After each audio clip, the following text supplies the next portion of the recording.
Ben Packham. Thank you both. Ben Packham from The Australian. Senator Wong, you've been Shadow Foreign Minister since July 2016. How many times have you met with senior Chinese officials during your time in that role, and is there any problem with that sort of thing? And to Minister Payne, Scott Morrison today said Richard Marles' meetings with the Chinese ambassador were a bit strange. But was your office informed about each of those meetings, and did your office clear them? Me first. I certainly went to China for a visit. I'd have to look at what occurred between 2016 and 2019. I think this term I certainly met with the outgoing Chinese ambassador and, as I said, met with the new Chinese ambassador, and we ensured we had a discussion with Maurice's office, because I think it is very important on the issues that we've averted to, whether it's the economic coercion or human rights issues, that there is a very clear bipartisan position put to the Chinese, and we've done that.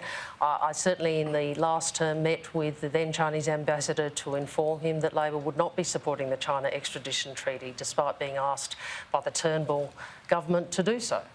So I have met with the Chinese. I mean, look, we all understand why Mr Morrison is saying what he's saying.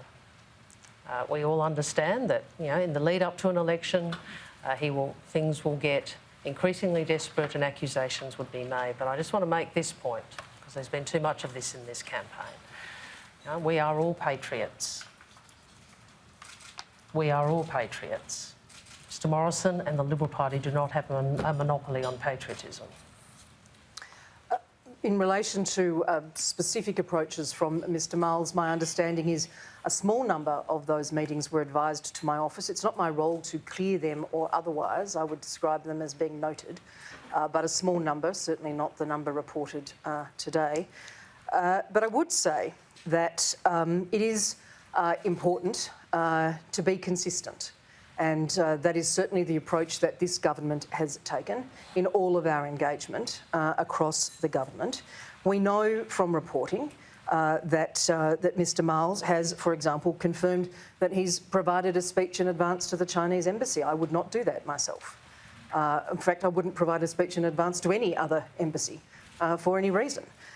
He has spoken favourably in relation to Chinese engagement in the region. He's spoken favourably in the tides that bind. I'm sure you've read every word, Ben, of the Chinese relationship more broadly in the Pacific, and Australia's engagement as well. They are statements of the Deputy Leader of the Opposition, the person who would be the Deputy Prime Minister, on the record.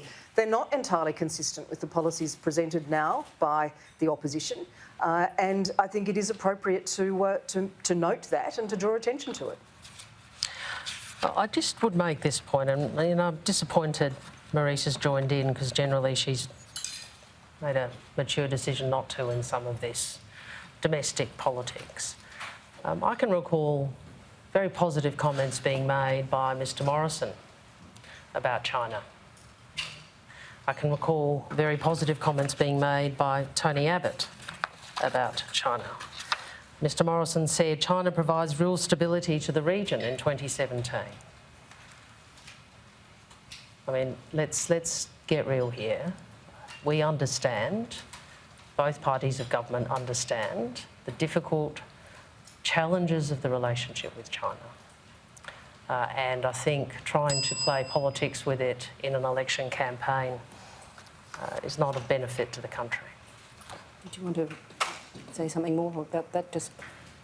I think I responded in my previous answer.